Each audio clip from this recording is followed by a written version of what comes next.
Argentina is probably best known for its incredible vistas, range-riding gauchos, and status as a global destination for dove hunting.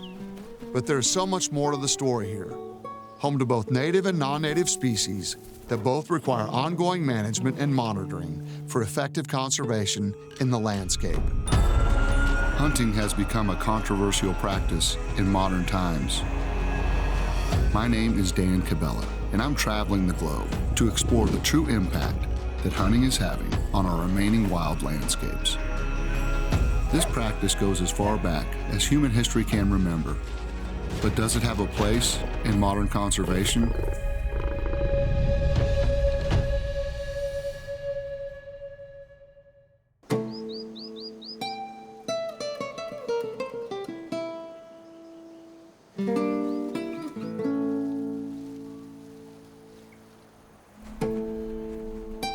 Argentina is home to a wide variety of flora and fauna and has a rich history of hunting deeply embedded in the culture.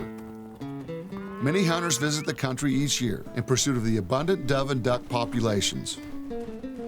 A few hours south of Buenos Aires City in Argentina, hunting outfitter Dr. Patricio Gajo is spearheading a landscape-scale survey of bird populations, working alongside universities. This year he is joined by ecologist Dr. Clara Trofina. So we are here now in order to make this survey and to get exact numbers of birds in this area. And the main goal would be sure that the extraction rate that we are doing is exactly what we need to keep everything in ecological balance. At the university, I'm researching grassland birds and their interactions between predators, breeding success of them, and different management in their breeding sites. I'm not used to count them if they are so many. So fortunately, we had the help of hunters. Commercial farming has created an abundance of food for birds like doves and ducks in Argentina. That and the lack of natural predators has led to large increases in some populations, which can be very destructive for agricultural crops such as rice and wheat in the region.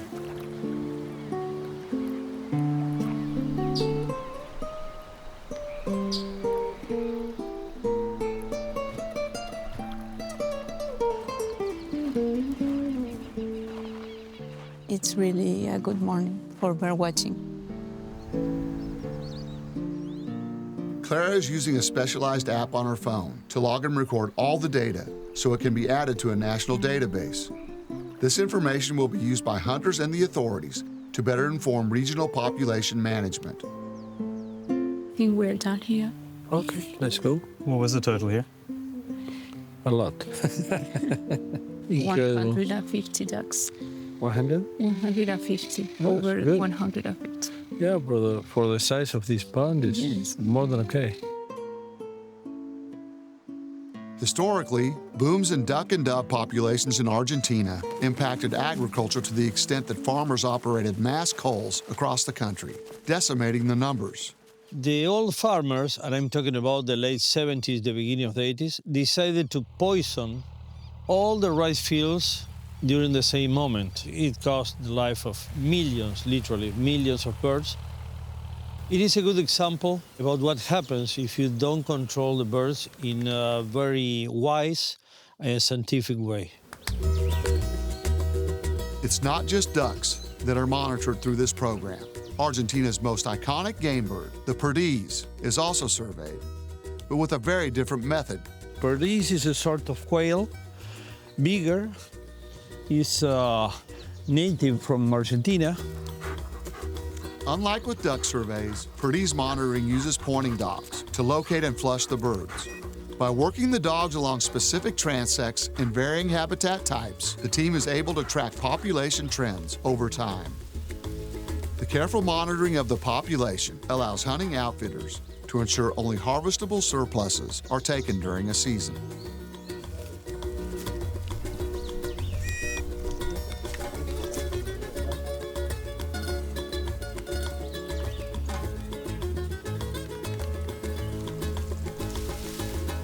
Muy bien. Now we have 23 birdies. Dos. Well, yeah, it was an exception. You very rarely see them in couples. Nice.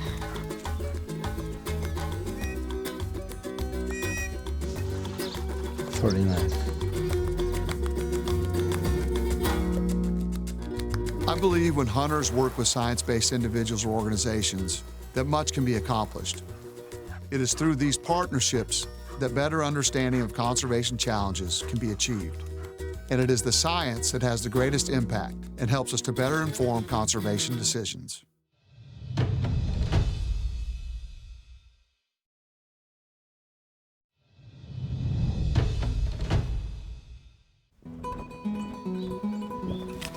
I joined Patricio and head to La Mota Estancia to see how hunting is providing both economic and conservation benefits in the area. This area has a lot of introduced non-native species such as red deer, black buck, and buffalo. Here they use hunting to manage populations.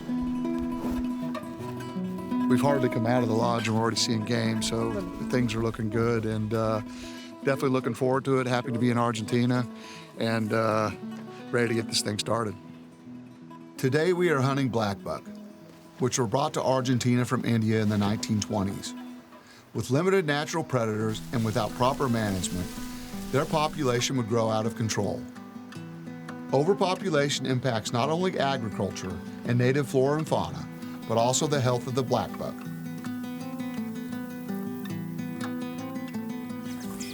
Okay, yeah, so they think this one might be pretty good, so we're gonna try and get a better look at him and you know, we'll see what happens once we get up here.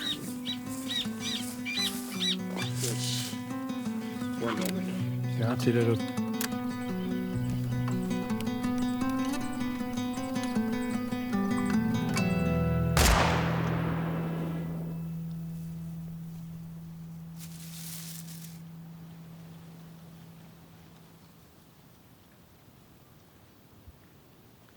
Congratulations for a very good black buck. Very nice. Thank you.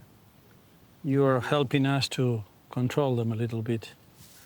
As I told you before, we have too many, and they don't have any natural predators. They were imported from India 1 century ago, and they found a perfect habitat here in Argentina.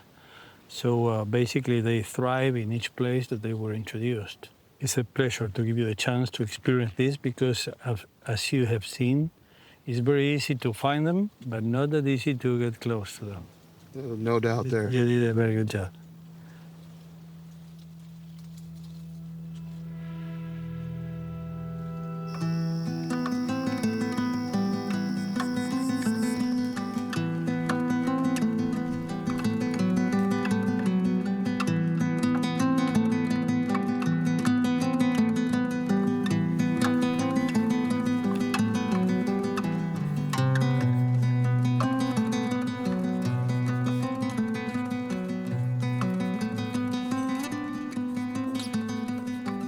With every new location I visit, my understanding of how we can better manage our landscapes deepens.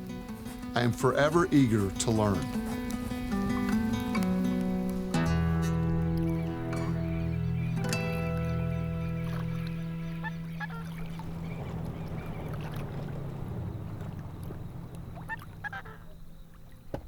I think this morning we're going to head out and look for water buffalo. We've seen a couple since we've been here. Saw a pretty good one yesterday evening. Should be warming up here pretty soon, so we're ready to get this day started, and hopefully we get on some buffalo here shortly.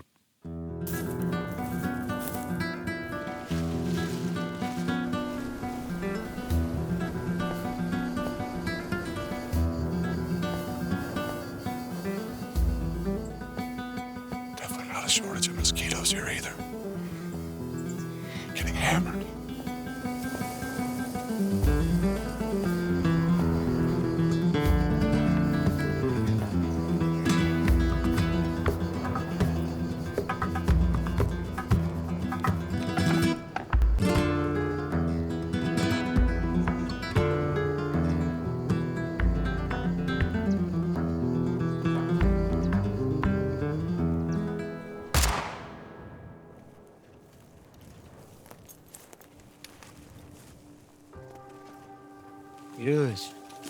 Congratulations. Thank you. Wow.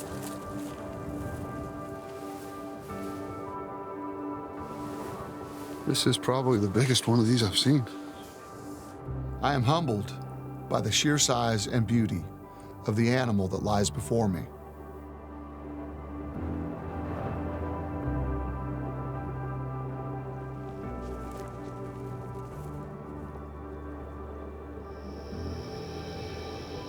Over the last couple of days with Patricio, I have come to appreciate the intricate balance between the management of land for the environment, the people, as well as the wildlife.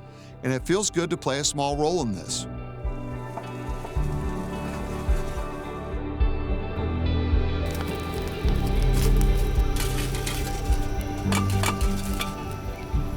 Now it's time to share our harvest.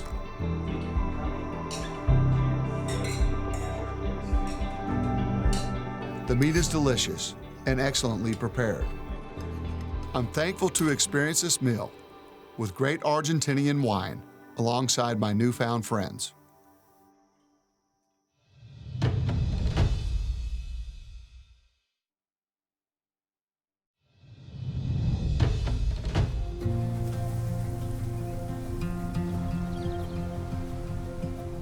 There's one more thing I want to see before leaving Argentina, and that involves a trip to Patagonia to meet with two biologists, Dr. Werner Fluke and Dr. Joanne Smith.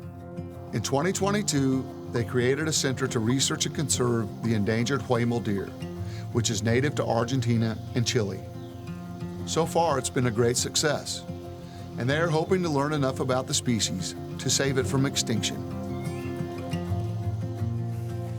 And I show you first this one, because this was an animal that we actually captured and had a radio collar on there.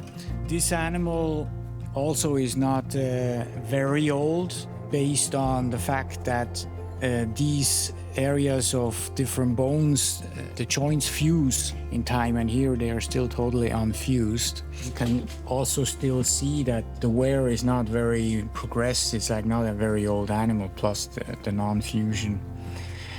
And on this one too, you can see on the side very, very thin bones. It coincides with that most animals that we have found here, dead and alive, have these type of problems. Right, and just recently we got some lab results back showing that they're low and deficient in vitamin D3.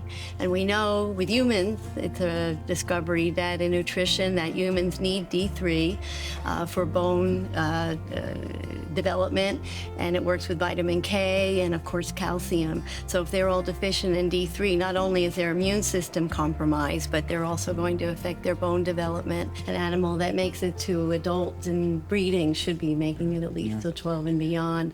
Captivity can be 21 years old with a mule deer. But you're seeing it, those 35 we found, we aged them, the ones that we could age, and maximum was 5 years of age. So that's pretty young. Yeah, it'd be interesting, with these newfoundlands that have been born in captivity, years from now, Exactly. to just see with the, with the supplemental feeding, more of a controlled environment, easier on the animal.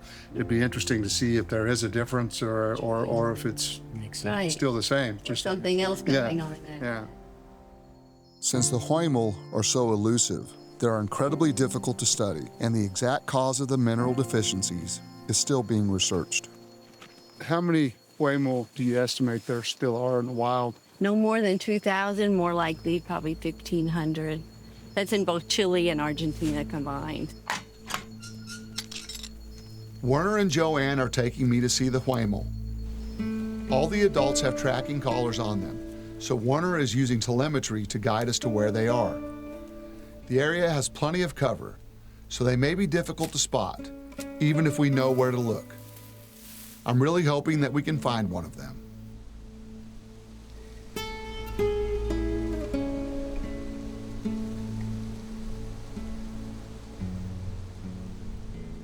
What herd size would you guys be comfortable with here Right. to start releasing them back out? Right now we have 8 animals, And the goal would eventually be to have 30 minimum, and then we would start at that point releasing some, maybe 3 to 6 animals, male and female groups, into different areas. So we're looking at maybe 4 or 5 years if the females are, all fertile and successful in producing animals. And this would be, yes, the very first in Argentina. We're the first center in Argentina, and we're also the first time that they'll be doing a reintroduction.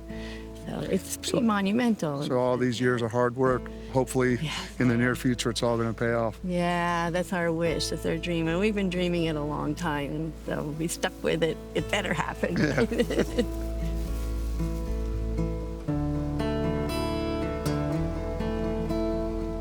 I think an important part of having a center, also including research, where you begin to understand more about it. We don't even know how many days the gestation period is.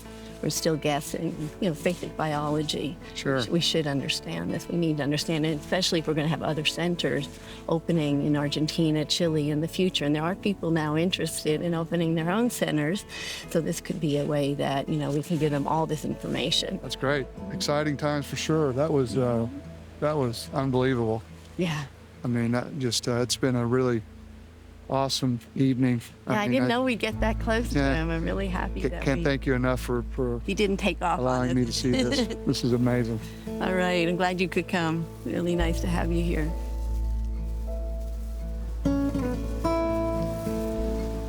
It is an incredible experience to spend time observing the rare and endangered Huemul deer. I consider myself quite fortunate to experience this in person, considering there are estimated to be less than 1,500 remaining in the wild.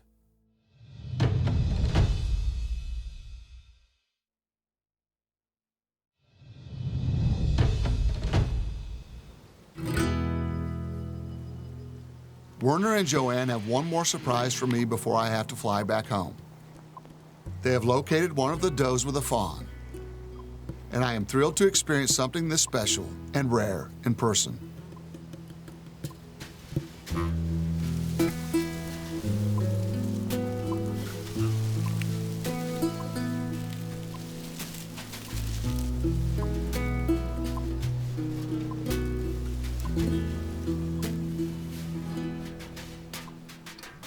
We've been watching this doe, and Joanne said that it has a fawn, but we never saw the fawn. But it was really cool because as she was feeding away from us, we could hear the fawn calling her over, maybe to feed him. I mean, not really sure. We've kind of lost sight of him, but pretty cool experience. I mean, definitely a first, You guys got to see something that is so rare to see and hear. Yeah, that was amazing. Yeah.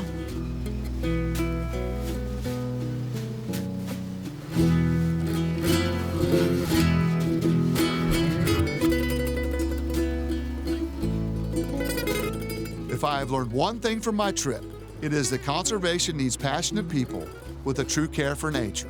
Only if we all come together and share knowledge can we hope to safeguard our landscapes and wildlife for future generations.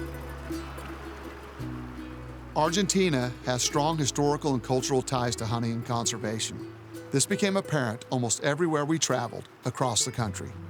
Because there are so many non-native species in Argentina, proper management is needed to control numbers. Hunting is an essential tool that not only helps to manage these species, but also provides an economic incentive for landowners to hold on to large tracts of land and look after the habitat.